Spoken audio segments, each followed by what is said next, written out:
আমাদের ফ্রিজের অবস্থা দেখছো পুরো বরফ হয়ে গেছে বলে, একদিন থেকে ফ্রিজ বন্ধ আছে তা বরফ বলে গলছে না, ডিবে একদম বরফ হয়ে গেছে।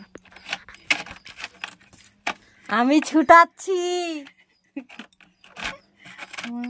গোটাটাই উঠে আসবে এখন। ছুটেও না, হাতুর দিয়ে বাড়ি মারে খোলা হচ্ছে। এই যে হাতুর কাটা।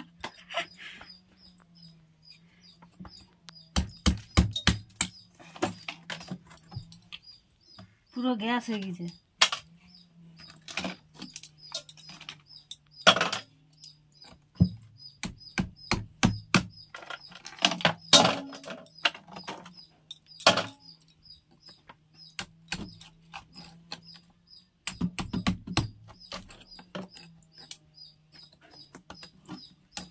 পাহাড় হয়ে গেছে, পাহাড়ের দেশ।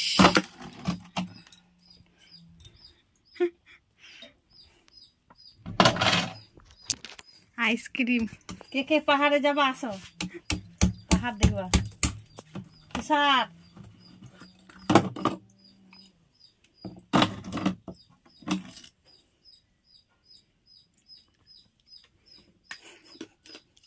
সেই মিষ্টি, সেই লাগছে, সেই এটা কোনো টেস্ট কা,